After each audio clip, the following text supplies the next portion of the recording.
נפתח בדבריו של המארח, רב האוניברסיטה, הרב שלמה שפר.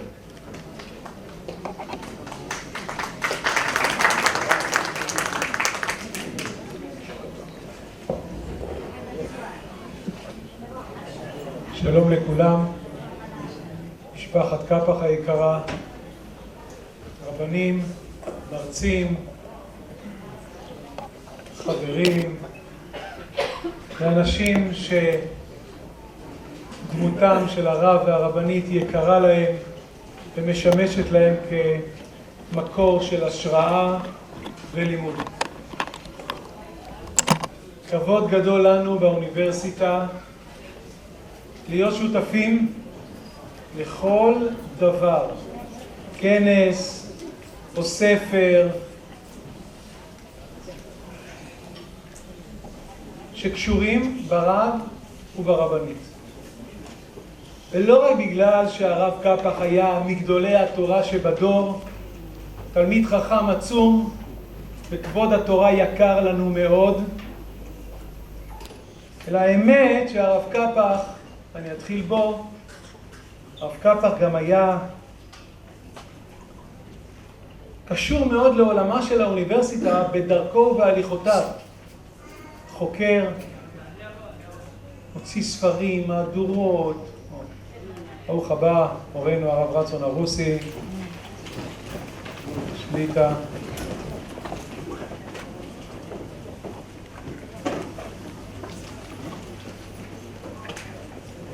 שלום עליו.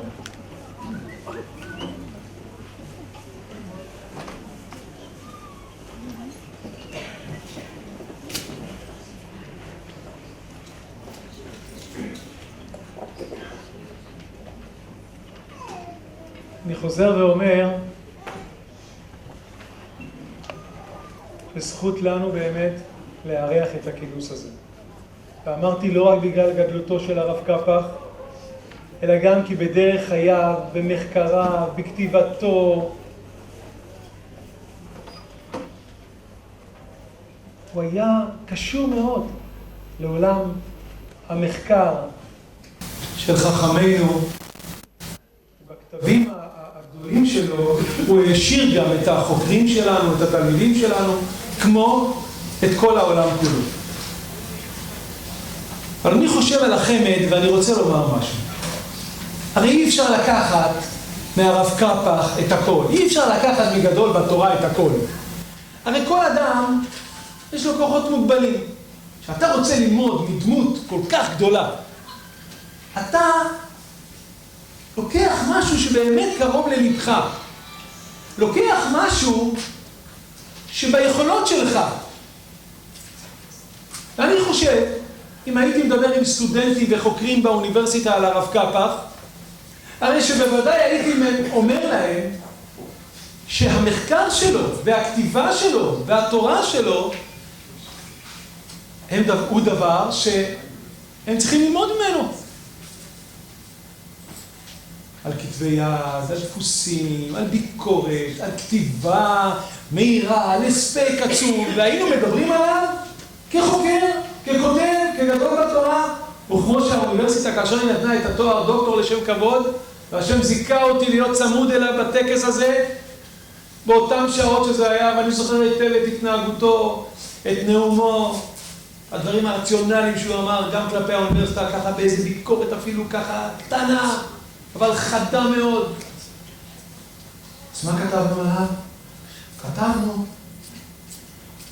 פועלו הרב של הרב קפח, האוצר בתוכו תורה ומדע, זוכה להערכה רבה הן בקרב האוניברסיטאות והן בעולם הישיבות, ואנחנו מדברים על מפעלו האדיר בקשר לרמב"ם ולרס"ג, ועל המהדורות שהוא הוציא שהפכו למכסה צאן ברזל בעולם הרוח של היהדות, ועוד כהנה וכהנה, אבל התמקדנו בספרים, בתורה, בחידושים. אז אם היינו באוניברסיטה, אני חושב שאת זה היינו מדגישים. והנה היינו עכשיו בישיבת מרכז הרב, שהרב למד שם, ועוד זכיתי לשמוע מחותני הראשון, הרב מרדכי פירון, זכר צדיק לברכה, שלמד מהרב קפח, וסיפר לי עליו כל מיני סיפורים, על הביחד שלהם. שנים הרבה עברו מאז. אז אם היינו בישיבת מרכז הרב, היינו מדברים על הרב קפח, אז היינו מדברים ומנסים ללמוד מגדלותו העצומה בתורה, מהחדות שלו, מההכרעה שלו, מההספק שלו, מהזיכרון שלו, מהעומק שלו. לפסוק, לכתוב. אנחנו נבוא בשנה הבאה אל מערכת החינוך של ילדי ישראל. אם אני אדבר איתם על כתבי היד של הרב קפח ועל גדלותו, לא בטוח שזה הדבר שהם יתחברו אליו. הם צריכים לדעת את זה, בלי ספק. אבל אם אני ארצה לחבר אותם, כדי שהם ילמדו משהו שנוגע אליהם, שיהיה להם איזה חלום וחזון שהם יכולים לגעת בו, אני הייתי בוחר להדגיש אולי נקודה אחת, ודאי מיני רבות שיודגשו, אבל אני הייתי חושב על סדר היום שלו, דווקא על החריצות, דווקא על ההתמדה, על היומיום שלו. פרס ישראל זה דבר אחד, זה הטופ, זה הפסגה. על הפרס הזה מורכב מימים ושעות, יום אחר יום, שנה אחר שנה, של התמדה, של חריצות, של עבודה קשה. כמעט לא שינה מסדר יומו. עומד, עוסק בצורכי ציבור, עוסק ברבנות ובדיינות. ובעיקר לומד, יושב ולומד. הייתי מדבר איתם על קורבן התמיד שאנחנו מזכירים בפרשה שלנו. על התמיד, על תמידים כסדרן. על כך, כפי שהיה אומר מורי ורבי זכר צדיק לברכה, שבימים האלה גם יום פטירתו הרב יהודה אביטל היה אומר על אותו מדרש של ואהבת לרעך כמוך, שרבי עקיבא אומר שהוא כלל גדול בתורה, או בן עזאי אומר שזה ספר תולדות אדם, זה כלל גדול ממנו. היה אומר הרב אמיטל, שכחתי כבר את המקור, זה הקדמה לעין יעקב, רבי שמעון בן פזי אומר, את הכבש אחד תעשה בבוקר, זה כלל גדול ממנו. את הכבש אחד תעשה בבוקר, יום יום. יהדות לא נקנית באיזה הואה, באיזה ברקים ורעמים. לא כך דרכה של תורה. דרכה של תורה לשבת, לעמול, להשקיע, להתגבר על דברים קשים. וככה, קובץ על יד, ירבה, כפי שאומרת הגמרא בעירובין. עוד קצת, ועוד קצת, ועוד קצת. את זה הייתי אומר לתלמידים. בין היתר, לצד גדלותו, לצד כל הדברים היפים. את התמידים כסדרן.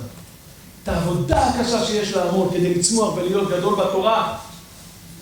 כדי לצמוח ולגדול לכל מה שכל אחד מהם רוצה לעשות. ועוד הייתי מספר על תורה עם דרך ארץ. מושג שקצת נשחק במהלך הדורות ביהדות תימן, שאמרה עליו על גדולי התלמידי חכמים שהיו עוסקים במלאכה, לא רוצים להתפרנס מן הציבור. צורפות היה עוסק הרב, וצורפות היה עוסק הרב קפח. אין בתימן ואין בארץ שהוא בא לפה. עבודת כפיים. דרך ארץ, מלאכה. יפה תלמוד תורה עם דרך ארץ. שידעו את הדבר הזה. שידעו את ערכה של המלאכה. לצד גדלות בתורה. הייתי משלים את הדבר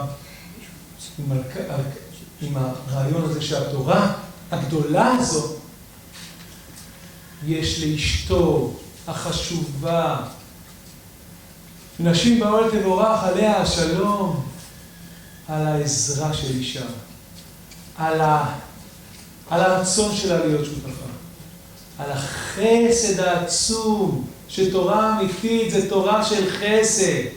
תורת חסד הראשונה אומרת הגמרא בסוכה. תורה ללמוד וללמד זו תורה של חסד, אבל היא הרבנית הראתה לנו מה זה חסד בדור כזה שבחמד מלמדים כמו כולם. הישגים, בחינות, ציונים ובצדק, ולהצטיין ולרוץ קדימה. אבל העולם זקוק גם להרבה הישגים, אבל גם להרבה נשמה, הרבה התחשבות, הרבה חסד, הרבה נתינה, אז בצד ההישגים, בצד הלימודים, בצד הריצה, להשיג, כפי שהדבר רווח בעולמנו, היינו גם מקנים להם מידות טובות, שמידת החסד היא כתר לכל אותם המידות. אז לא רק באוניברסיטה, ולא רק בישיבת מרכז הרב, אלא גם לילדי החמ"ד. אנחנו יכולים ללמוד כל כך הרבה מהרב והרבנית, ויהיה רצון שנשכיל לעשות את זאת.